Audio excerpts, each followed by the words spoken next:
Next કિંમતો 24 plus or minus 20%, એટલે આપણને છેલ્લે ટકા ઉપરથી તો ખબર પડી ગઈ. એક્ઝામમાં મોસ્ટલી જે પણ તમને આપશે એ લોકો તમને એવું જ પૂછશે કે તમારો ડેટા જે છે એમાં છેલ્લી વસ્તુઓ પર મોસ્ટલી પબ્લિકની નજર હશે, બરાબર છે. એટલે મોસ્ટલી જેટલા પણ વસ્તુ આપેલી હશે એમાં બીજો કે ત્રીજો કલર હશે એના પર ફોકસ કરશો તો તમારું કામ ઈઝી થઈ જશે. ઓપ્શન આપેલા હોય એની વાત કરું છું. તો સૌથી પહેલું કામ કરો, 20% છે એટલે આપણને મીનિંગ ખબર પડી ગઈ કે ભાઈ નો કલર. હવે વાત કરીએ નંબર 2. 2 પર આપણી પાસે છે રેડ, 4 છે આપણી પાસે યલો, અને એના પછી આપણી પાસે 10 ની 0 ઘાત કેવી પડે. 10 ની 0 ઘાત એટલે 1 થાય, અને એવું જ આપણી પાસે માત્ર ને માત્ર બ્લેકમાં. તો આ ધ્યાન રાખજો ભાઈ, ત્રીજો કલર ના હોય એવું ના હોય, બરોબર. ત્રીજો કલર હશે જે 10 ની 0 ઘાત ને કહેવાય 1. તો આપણો કલર કોડ થયો રેડ, યલો, બ્લેક અને નો કલર. 35 3 નંબર આવ્યો બ્લેક, બ્રાઉન, રેડ અને ઓરેન્જ. તો આપણી પાસે થઈ ગયા ઓરેન્જ.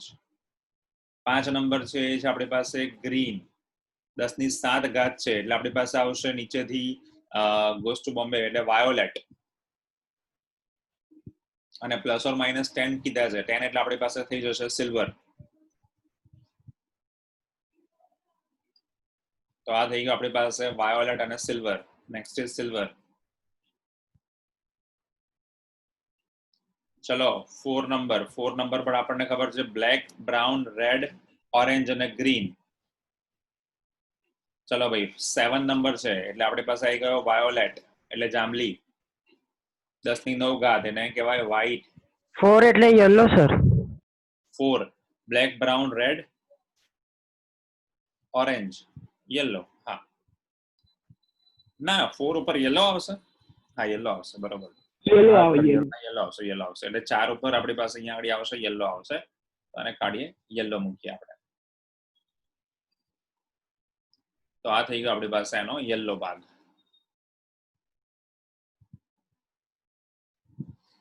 તો આ થઈ ગયો યલો.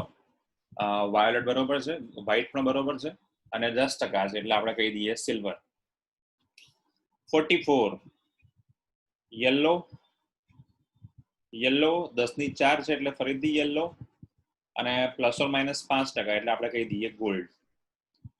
3 પર આપણી પાસે આવશે ઓરેન્જ, પછી 4 પર આપણી પાસે આવશે યલો.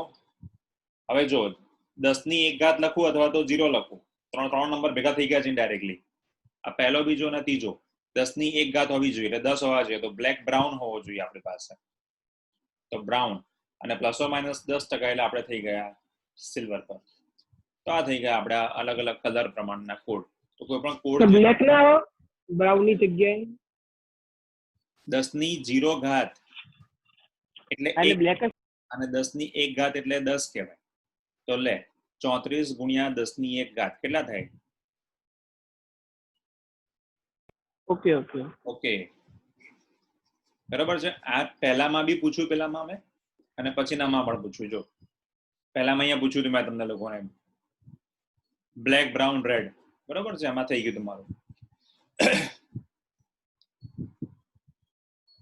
તો આ જે છે એને કહેવામાં આવે છે કલર કોડ, વર્ણપટ.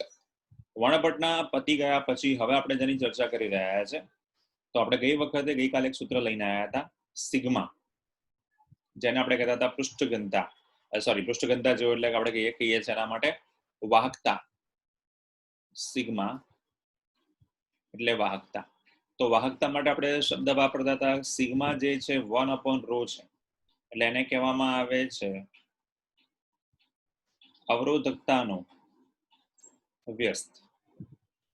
તો સિગ્માની કિંમત આપણી પાસે આવી હતી ne² tau divide by m. n એટલે એની અંદરના રહેલા મુખ્ય ઇલેક્ટ્રોનની સંખ્યા, e એટલે ઇલેક્ટ્રોન, ટાઉ એટલે રિલેક્સેશન સમય, અને m એટલે દળ.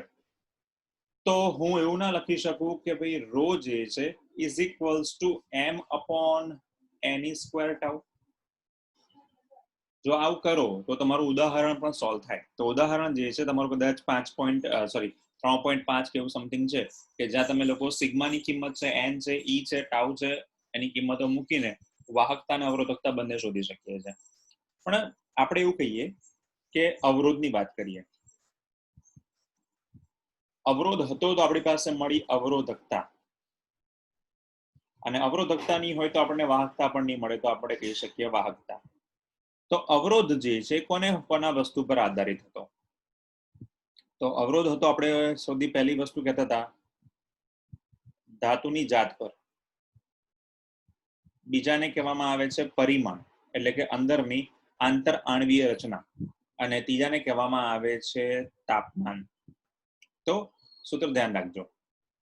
ધાતુઓ જે છે એ દરેક ધાતુઓ એ બધી સુવાહક હશે, અવાહક હશે, અર્ધવાહક હશે કે અતિ સુવાહક હશે, કોઈ પણ ધાતુઓ હશે, એમાં આપણે સિમ્પલી આવું લખી શકવાના છે કે અવરોધ જે છે ધાતુની જાત, તાપમાન અને પરિમાણ પર આધાર રાખે છે.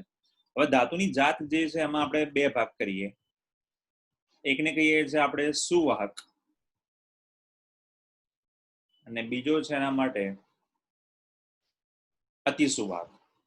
તો કે ધાતુની જાતમાં આપણે લોકો બીજી બે ધાતુઓ પણ લખી શકીએ છીએ કે ભાઈ અવાહક પણ લખી શકું છું અને અર્ધવાહક પણ લખાય, પણ આ બંનેને કેમ મેં ઉલ્લેખ ના કર્યો?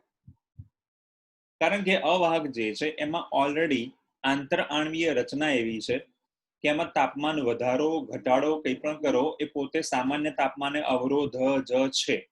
એટલે અવાહક ધાતુઓ જે છે એના એક્ઝામ્પલમાં વાત કરીએ તો આપણી પાસે છે ગ્લાસ, કાચ, પછી છે રબર, ક્વાર્ટઝ ધાતુ. આ ધાતુ એવી છે કે જેમાં ઓલરેડી આંતરાણવીય રચના જેવી છે કે એમાં અવરોધ તમે કહો કે ના કહો ઓલરેડી છે જ. સામાન્ય તાપમાને તાપમાન વધારો તો પણ, તાપમાન ઘટાડો તો પણ, એટલે એનો તમે અહીંયા સમાવેશ ધાતુની જાતમાં લખી શકો ખરા, પરંતુ અવરોધ જે છે એનો ઓલ ટાઈમ કિંમત જે છે સૌથી વધારે છે. અર્ધવાહકની વાત કરીએ છીએ આપણે લોકો. પરિમાણ, આંતરાણવીય રચના, અણુઓની અંદરની રચના જેવી વધારે છે. અણુ એકદમ નજીક છે કે તમે બહારથી નવા ઇલેક્ટ્રોનને અંદર દાખલ કરાવશો ને તો એ કશું જ તમને મળશે નહીં. તો એક સિમ્પલ એક્ઝામ્પલ આપું તમને લોકોને કે વાહક વખતે મેં ચર્ચા કરી હતી, ફરી એકવાર કરી દઈએ કે અહીંયા આ અણુઓ છે અને દરેક અણુ જે છે એ બીજા સાથે સહસંયોજક બનતી જોડાયેલો છે. એ પછી હેક્ઝાગોનલ હશે કે ક્લોઝ પેક રચના હશે કે ગમે તે રચના તમે વિચારી શકો. આવી રીતે અણુઓ એકદમ પાસ થશે છે. આ રચના જે છે એ અવાહકમાં જોવા મળે છે. સુવાહકમાં આ અણુઓ ઓછા કરી દેવાના અને મુક્ત ઇલેક્ટ્રોન વધારી દેવાના, અને અતિ સુવાહકમાં જે છે અણુઓ જે છે એની સરખામણીમાં મુક્ત ઇલેક્ટ્રોન ભયંકર વધારે છે. હવે અહીંયાથી હું વધારાના ઇલેક્ટ્રોન દાખલ કરું તો આપણને ખબર છે 11મું ધોરણ કે 8મું ચેપ્ટર કે ભાઈ સ્પ્રિંગ મોડેલ, એકને ઉર્જા મળે તો બધા કંપન કરે, પણ બધાના કંપન દરમિયાન અહીંયાથી નવા ઇલેક્ટ્રોન દાખલ થાય છે ખરા, પણ આગળ વધી શકશે નહીં કેમ કે જગ્યા જ નથી આગળ જવાની. તો બધા જ ઇલેક્ટ્રોન અહીંયા નજીકના સપાટીમાં કે જ્યાંથી આપણે એને આપ્યા તે બધી જગ્યાએ આ ઇલેક્ટ્રોન જે છે પોતાની જગ્યા ઓક્યુપાય કરી દે. આ ઇલેક્ટ્રોન પોતાની જગ્યા ઓક્યુપાય કરે એટલે સૌથી પહેલું કામ થવાનું કે અહીંયા બધા જ ઇલેક્ટ્રોન છે ભેગા થયા, આગળ જવાની જગ્યા નથી, પાછળથી ધક્કો વાગે છે. બીજું આપણને એટલી ખબર છે ઇલેક્ટ્રોન અને ઇલેક્ટ્રોન વચ્ચે અપાકર્ષણ બળ લાગશે. અપાકર્ષણ બળ લાગે તેનો અર્થ એવો થયો કે આગળ જવા માટે જગ્યા નથી, પાછળ ઇલેક્ટ્રોન પાછા આવી ના શકે. તો શું થાય? તો આ ઇલેક્ટ્રોન જે છે એ બધા જ ઉષ્મા ઉર્જા સ્વરૂપે ઉર્જા ગુમાવે. તો હમણાં આપણે નેક્સ્ટ થિયરી કરીએ જેને કહેવાય છે ઉષ્મીય પાવર અથવા ઉષ્મીય ઉર્જા. તો એ વસ્તુ આ છે. તો અવાહક વસ્તુઓમાં અવાહક જે છે એને તમે અવરોધમાં ગણતરી કેમ કરી શકતા નથી? કેમ કે અવાહક જે છે ઓલરેડી પોતાની અંદર જ રચના એવી છે કે જેથી ઇલેક્ટ્રોન આગળ જઈ શકતા નથી. પરિમાણ, અંદરની રચના એવી છે. તાપમાનનો આના પર અસર થાય છે, આના પર અસર થાય છે, અર્ધવાહક પર અસર થાય છે, પણ અવાહક પર અસર થતી નથી. કેમ? તો કે અવાહક જે છે એની અંદરની રચનામાં તમે કશું જ કરી શકવાના નથી. એટલા માટે અવરોધની જ્યારે વાત કરીએ ત્યારે આપણે લોકોએ 3 વસ્તુને ધ્યાનમાં રાખવાની, પણ એમાં પાછો અપવાદ જે છે એ છે અર્ધવાહક. હવે અર્ધવાહકમાં શું થાય છે? તો અર્ધવાહકમાં તાપમાન વધે એમ અવરોધ ઘટે. તાપમાન ઓછું છે, અવરોધ વધારે છે. આનો મીનિંગ એવો થયો કે આ જે છે એ ઓરડાના તાપમાને અવાહક છે. અત્યારે ગણતરી કરીએ ત્યારે અવાહક છે, પણ જેવું તાપમાન વધારતો જવું તો એની વાહકતા વધે છે. ઇવન આનું તાપમાન જો ખૂબ જ વધારી દઉં તો અવરોધ જે છે ખૂબ જ ઘટી જાય. તો આનો મિનિંગ એવો થયો કે આને હું ખાલી 200 ડિગ્રી સેલ્સિયસ આપી દઉં ને તો એ માત્ર ને માત્ર અતિ સુવાહકને બી પાછળ છોડી દે. અને અત્યારની કન્ડિશનમાં આપણે લોકો જેટલી પણ જગ્યાએ જોઈએ છે સોલર પેનલ, એ બધું જ છે એ આ જે છે અર્ધવાહક છે. મેં તમને કીધું હતું જ્યારે સુવાહક, અવાહક ને અર્ધવાહકની વાત કરી ત્યારે કે ભાઈ જ્યારે સુવાહક હોય છે તેમાં તાપમાન વધારવું અને ઘટાડવાના કારણે અવરોધમાં વધારો ઘટાડો થાય છે. એ તો આપણે અહીંયા બી વાત કરી. પણ અર્ધવાહક જે છે અને અતિ સુવાહક, હવે મને ઈચ્છા થાય કે સાદો વાહક છે, તાંબુ છે, અને અતિ સુવાહક બનાવી દઉં તો કેવી રીતે બનાવી શકો? તો કીધું હતું કે ભાઈ પ્રવાહી નાઇટ્રોજન અને હિલિયમમાં મૂકી દો. પણ થોડું કોસ્ટલી છે. તાપમાન ઘટાડવું સૌથી કોસ્ટલી કહેવાય, તાપમાન વધારવું ઈઝી છે. ખાલી રસ્તામાંથી ધૂળ ઉપાડી દો, સિલિકોન ડાયોક્સાઇડ SiO2, એને પ્યોરિફાય કરી દો, ચોખ્ખી કરી નાખો, અને ચોખ્ખી કર્યા પછી 200 ડિગ્રી સેલ્સિયસ તાપમાન આપી દો, અતિ સુવાહક બની ગઈ. તો જે કામ સોનું કરી શકતું હતું એ જ કામ આપણી રસ્તાની ધૂળ કરી શકે છે. તો સિલિકોન જે છે એને પ્યોરિફાય કરવી પડે. તો આપણે જ્યારે સિલિકોનનું ચેપ્ટર ભણીશું ત્યારે આપણે ચર્ચા કરીશું કે આ જે સિલિકોન છે રસ્તામાં ભાવે આપણને મળે છે, અને ભારત જે છે બાકીના દેશોને 800 રૂપિયા કિલોગ્રામના ભાવે વેચે છે આ રેતી, આપણી ભારતની રેતી સિલિકા, અને એ લોકો 1 મિલીમીટરના 25,000 લેખે આપણને પાછી વેચે છે. વિચાર લો તમે પ્રોફિટ કેટલો થયો. આપણી પાસેથી ખરીદે છે 800 રૂપિયા કિલોગ્રામ, અને એ લોકો આપણને 1 મિલીમીટરનો મિનિમમ 25,000, પછી જેવી એપ્લિકેશન આટલા ભાવે વેચે છે. આટલી સસ્તી વસ્તુ છે અને કેટલા મોંઘા ભાવે આપણને વેચે છે. એટલે તમારી કોમ્પ્યુટર અને બધા લેપટોપની બધાની જે ચીપ છે એ સિલિકોન છે, કેમ કે તાપમાન જે છે એમાં વધારે હોય તો કોઈ વાંધો નથી. બીજું, તાપમાન જે છે એ ઓછું કરતા જાઓ ત્યારે એનો અવરોધ વધારે છે, કારણ કે ઓરડાના તાપમાને જે છે એ અવાહક છે. પણ તાપમાન વધશે તો એ પોતે વાહકતા જે છે એમાં વધારો થશે. એનો આલેખની વાત કરીએ. એનો આલેખ આવો છે. સૌથી પહેલી વસ્તુ આ એક, નંબર 2 બીજો આ. હવે આ જે છે એ બધા અવાહકો છે. અવાહકોમાં આવો સંબંધ છે.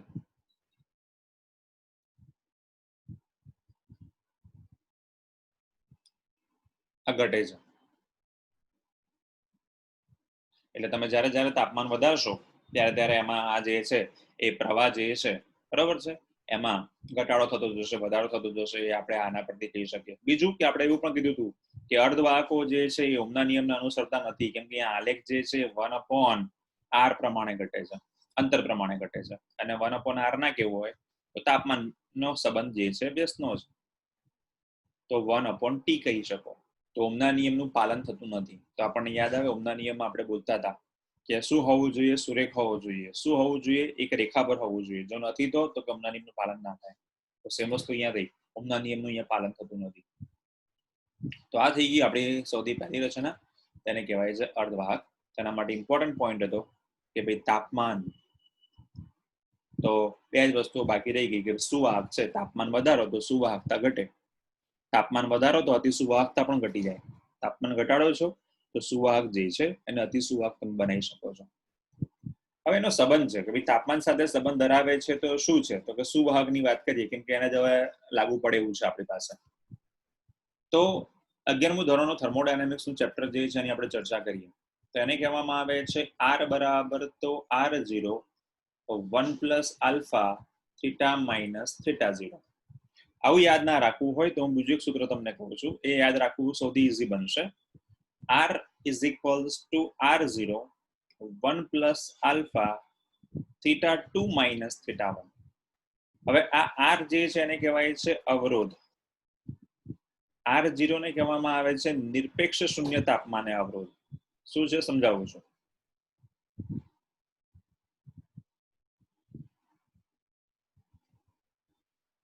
આ આલ્ફા ને કહેવામાં આવે છે અવરોધનો તાપમાન ગુણાંક. છે અચળ જ એક પ્રમાણે. થીટા 2 અથવા થીટા આ બંને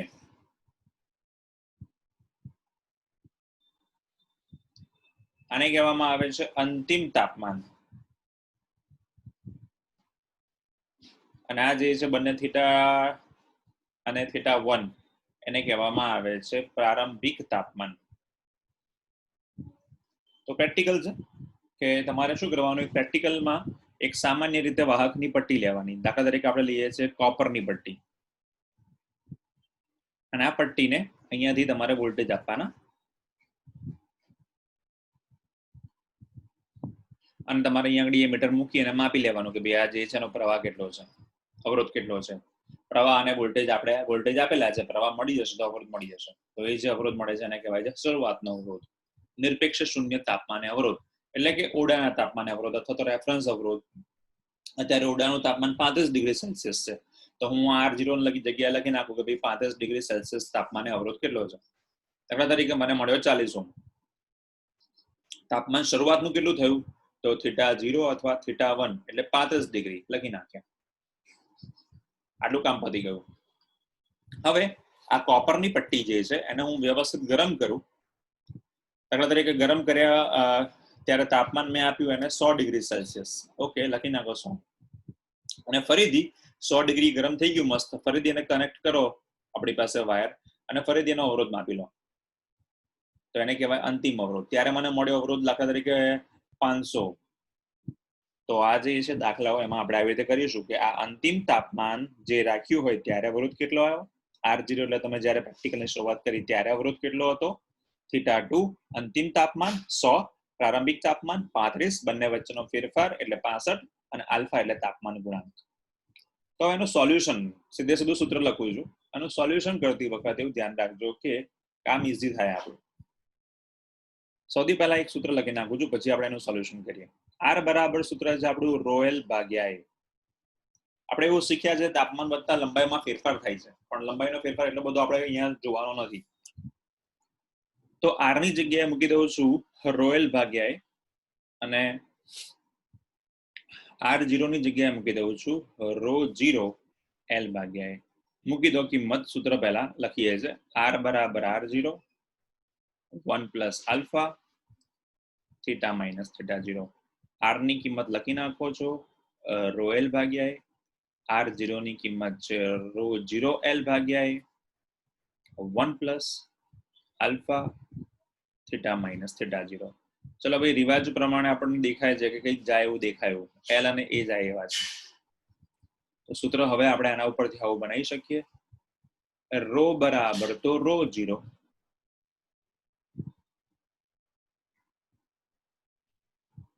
1 પ્લસ આલ્ફા θ માઇનસ θ0. તો બે સૂત્ર થઈ ગયા. એક તો થઈ ગયું R બરાબર R0 1 પ્લસ આલ્ફા θ માઇનસ θ0. બીજું થઈ ગયું ρ બરાબર ρ0 1 પ્લસ આલ્ફા θ માઇનસ θ0. હવે એક્ઝામ્પલ પૂછી લેવો હોય તો આવું પૂછાય કે સર ચોપડીમાં તો અવરોધ માટે આપ્યું છે, અવરોધકતા ક્યાં આપ્યું છે? હા ભાઈ, કઈ જ નહીં, આજ પ્રેક્ટિકલ. તને લંબાઈ આપી દઉં, લે ને ક્ષેત્રફળ આપી દઉં, તો તું આના પરથી અવરોધકતા બી શોધી શકે છે, અવરોધની કિંમત આપેલી છે. તો આ જ વસ્તુ તમે અવરોધકતા છે તો દેખવાનો એકમ ઓમ ઇન્ટુ મીટર હશે, અને અવરોધ હશે તો ખાલી ઓમ હશે. તો આ જ એક્ઝામ્પલ તમને અવરોધકતા ઉપરથી બી પૂછી શકાય. કોઈ કહે છે ના સર મારે તો હવે સિગ્મા ઉપરથી કરવો છે, તો બેટા તું સિગ્મા બી શીખીને આવ્યો છે કે ρ બરાબર તો 1 સિગ્મા અને ρ0 બરાબર તો 1 સિગ્મા 0. તો લે, તારો દાખલો થઈ ગયો કે ભાઈ 1 sigma is equals to 1 sigma 0 1 plus alpha θ minus θ0, અથવા તો સિગ્મા ઇક્વલ્સ ટુ સિગ્મા 0 ભાગ્યા 1 પ્લસ આલ્ફા θ માઇનસ θ0. તો આ બધું જે છે બધા સમજણ છે, બધું આવું થિયરી નથી આપી, સમજણ છે. એટલે આપણને ખબર પડે કે આવા એક્ઝામ્પલ બી પૂછી શકાય. પબ્લિકેટ પેપર ટફ નીકળ્યું, ભાઈ ટફ નથી નીકળ્યું, અને આ એક સ્ટેપ આપી અને થિયરી પૂછી લીધી છે. તો મેન્ટલી પ્રિપેર રહેવાનું કે આવા ચેન્જીસ સાથેનું પેપર નીકળી શકે. હવે વાત રહી એના પછીના સૂત્રની વાત કરું, એના આલ્ફાના એકમની વાત કરીએ આપણે, અને પછી એનો શોર્ટ ટ્રેકની વાત કરી લઈએ આપણે. તો આલ્ફા, ચલો ભાઈ, R બરાબર સૂત્ર છે R0 1 પ્લસ આલ્ફા θ માઇનસ θ0. બધાના એકમો મૂકતા જઈએ અને પછી કિંમતો જોઈએ. અવરોધનો એકમ છે ઓમ. આ 0 તાપમાને અથવા તો નિરપેક્ષ તાપમાને અથવા તો રેફરન્સ તાપમાને પણ એકમ અવરોધ છે, એનો ઓમ જ છે. આ જે છે તાપમાન છે, સેલ્સિયસ લખો, કેલ્વિન લખો, ફેરનહીટ લખો, ચાલશે. ટૂંકમાં ચેપ્ટર નંબર 2 11મું ધોરણ યાદ આવે આપણને કે સરવાળો કે બાદબાકી હોય ત્યારે જ થાય કે જ્યારે બંને જે છે ને એકમો સરખા હોય. તો બધાની વસ્તુઓ આપણી પાસે તૈયાર છે. હવે જુઓ, એમાં સૂત્રમાં કિંમત મૂકું છું. એકમ મૂકું છું ઓમ. એકમ છે ઓમ. 1 પ્લસ આલ્ફા આખાનો એકમ સરખો છે એટલે લખી નાખું છું કેલ્વિન અથવા સેલ્સિયસ અથવા તો ફેરનહીટ. ચલો ભાઈ, સામસામે ગુણાકારમાં છે ગયા તો આલ્ફા 1 નો એકમ નથી ગયો, આલ્ફા બાકી રહ્યા. સૂત્રનો કરતા બનાવી દઉં છું. તો કાં તો 1 અપોન કેલ્વિન કહેવાય, કાં તો 1 અપોન સેલ્સિયસ કહેવાય, કાં તો 1 અપોન ફેરનહીટ કહેવાય. તો એકમ થઈ ગયો આપણો કેલ્વિન ઇનવર્સ, સેલ્સિયસ ઇનવર્સ અથવા તો ફેરનહીટ ઇનવર્સ. તો આ ત્રણ જે છે એને કહેવામાં આવે છે આલ્ફાના એકમો, અચળાંકો. તો આ જે છે આલ્ફા તાપમાન ગુણાંક અથવા તો કહેવામાં આવે છે અવરોધકતાનો તાપમાન ગુણાંક અથવા અવરોધનો તાપમાન ગુણાંક, અચળાંક, એનો એકમ અને એના પાસોની વાત કરવી છે. ચલો ભાઈ, આને સાથે સાથે તો પાસો આનો ઈઝી થઈ જાય આપણા માટે. m0, l0, t0, k-1. હવે કોઈ એવું કે સર કે કેમ મૂક્યા, સી મૂકી દો ને ભાઈ. તાપમાન જ્યારે વાત કરીએ ત્યારે કે હોય, કેલ્વિન હોય, સેલ્સિયસ હોય કે ફેરનહીટ હોય, આપણે કે જ લખીએ છીએ. તો આ થઈ ગયો એકમ પાસો. હવે એનું સૂત્ર જે છે એને શોર્ટ ટ્રીકમાં કરવાની વાત કરું તો કે તમે દર વખતે અવરોધ આપ્યો હોય, અવરોધકતા આપી હોય, શૂન્ય તાપમાન આપ્યું હોય, પહેલું તાપમાન કેટલું છે, પછીનું તાપમાન કેટલું છે, એવું આપ્યું હોય ત્યારે પબ્લિકને નમ્ર વિનંતી કે મજૂરી ના કરતા, આવું કરી દેવાનું. જો r ભાગ્યા r0 અહીંયા આગળ લખી નાખીએ આપણે 1 plus alpha theta minus theta 0. r0 એને તમે સાદું રૂપ આપશો તો એ વાંધો નથી. r minus r0 theta minus theta 0 એવું પણ લખાય. -1 is equals to alpha theta minus theta 0. તો લખી નાખું r માઇનસ r0 ભાગ્યા r0 is equals to alpha theta minus theta 0. હવે જે સ્ટેપ છે ડાયરેક્ટ લખવાનું છે. હવે પછીના જેટલા પણ એક્ઝામ્પલ કરો, આલ્ફા શોધવાનો કીધો હોય તો સીધે સીધું સૂત્ર r minus r0 upon r0 theta minus theta 0. આનો અર્થ એવો થયો અંતિમ અવરોધમાંથી પ્રારંભિક અવરોધ બાદ કરો અને પ્રારંભિક અવરોધ મૂકી દો, છેદમાં થીટા માઇનસ થીટા 0 મૂકી દો. આ થઈ ગયું તમારા માટેનું સૂત્ર સીધે સીધું ડાયરેક્ટ. તો સૂત્ર લખું છું ફરીથી. Theta is alpha is equals two r minus r0 theta minus theta 0.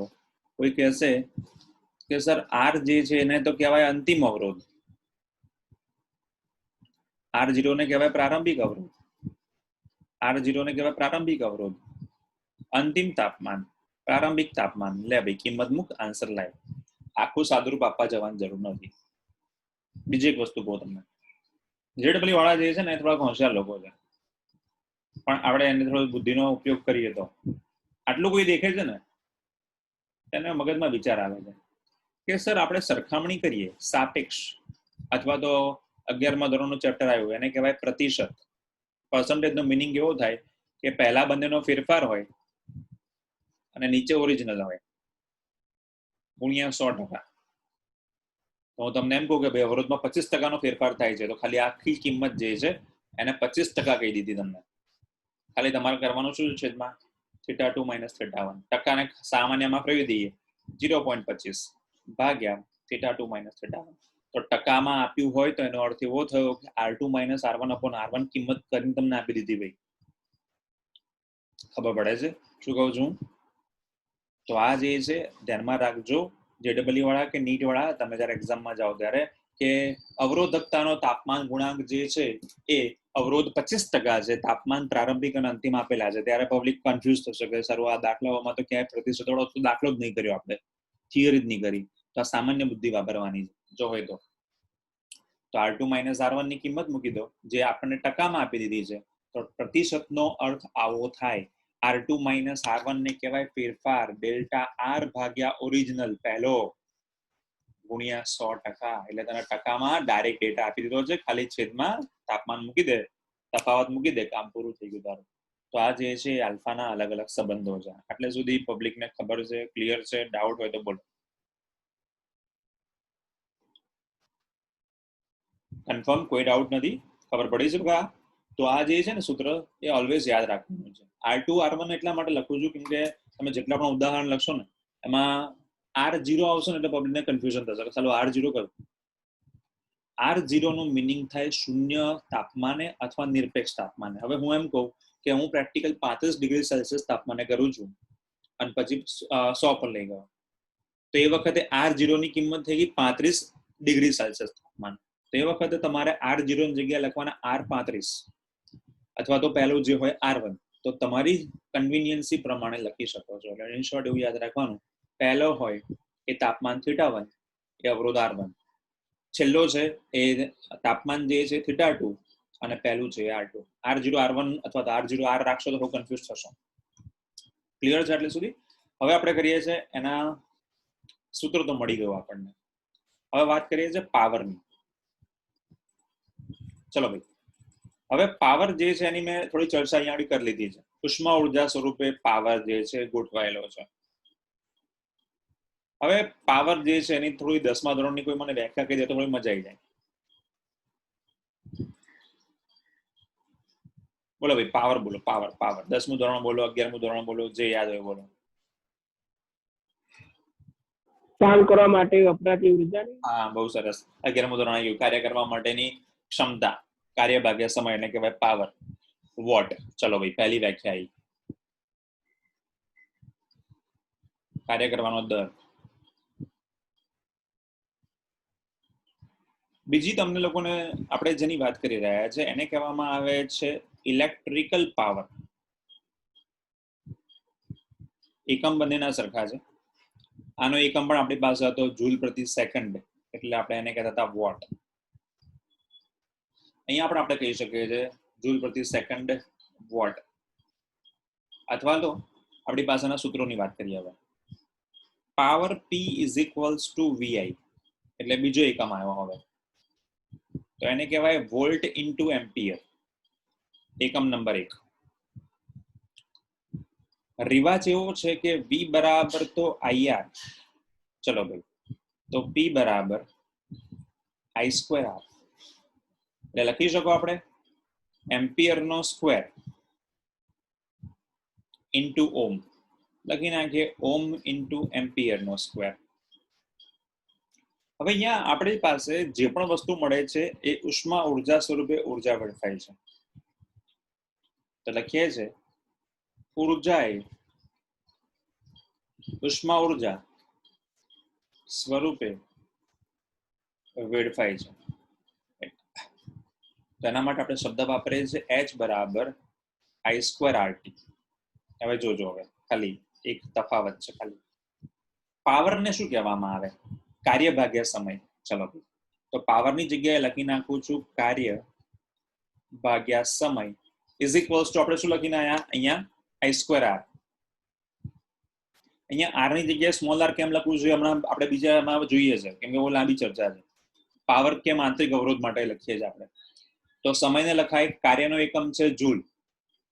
આપણે અહીંયા શબ્દ વાપરે ઉષ્મા ઉર્જા. ઉર્જા એટલે હીટ એનર્જી. તો કાર્યની જગ્યાએ લખી નાખો H. સમય છે T is equals two I²RT. કેમ? તો કે T આ બાજુ ગયો. તો હવે આવી ગયું આપણું સૂત્ર H બરાબર I²RT. હવે મેં અહીંયા સ્મોલ r લખ્યો છે, એ હું તમને બતાવું છું કેમ લખાય. તો બે પ્રકારના અવરોધ છે, સ્મોલ r અને કેપિટલ R. સ્મોલ r ને કહેવામાં આવે છે આંતરિક અવરોધ અને કેપિટલ R ને કહેવામાં આવે છે બાહ્ય અવરોધ. આ બંને વચ્ચેનો ડિફરન્સ બહુ ઇમ્પોર્ટન્ટ છે. કેપિટલ R હું કે તમે આપણી ઈચ્છા પ્રમાણે જોડીએ છે. આ મને ઈચ્છા થઈ કે ભાઈ મારે 2 એમ્પિયર જોઈએ છે, 3 એમ્પિયર જોઈએ છે, તો હું મારી ઈચ્છા પ્રમાણે જોડું છું. જ્યારે સ્મોલ r છે મારે જોડવાની જરૂર નથી. આપણે જેમ લખ્યું કે ભાઈ ધાતુની જાત, પરિમાણ એના પર આધાર રાખે છે. તો આ જે છે ને આ ધાતુની જાત, પરિમાણ, તાપમાન એ બધું આંતરિક અવરોધના કારણે છે. અંદર હું કે તમે એની રચનામાં ફેરફાર કરી શકવાના નથી. હવે તમે વિચારો કે નવી બ્રાન્ચ તમે 10મામાં ભણીને આવ્યા, નેનો ટેકનોલોજી. તો તો તમે કીધું કે કોઈ પણ વસ્તુ એને નાના સ્વરૂપમાં કન્વર્ટ કરી દો એને કહેવાય નેનો ટેકનોલોજી. પણ નેનો ટેકનોલોજીનો અર્થ જે છે અહીંયા આગળ બદલાઈ જશે.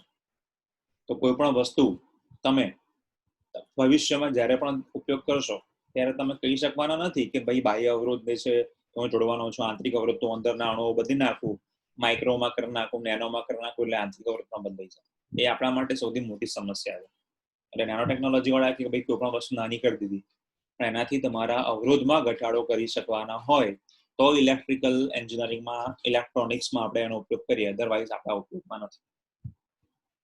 તો બાહ્ય અવરોધ જે છે એને હું કે તમે માપીએ છે, જેમ આપણે કલર કોડ ભણીને આવ્યા એ બાહ્ય અવરોધ હતો, આપણે જોડવાના છે.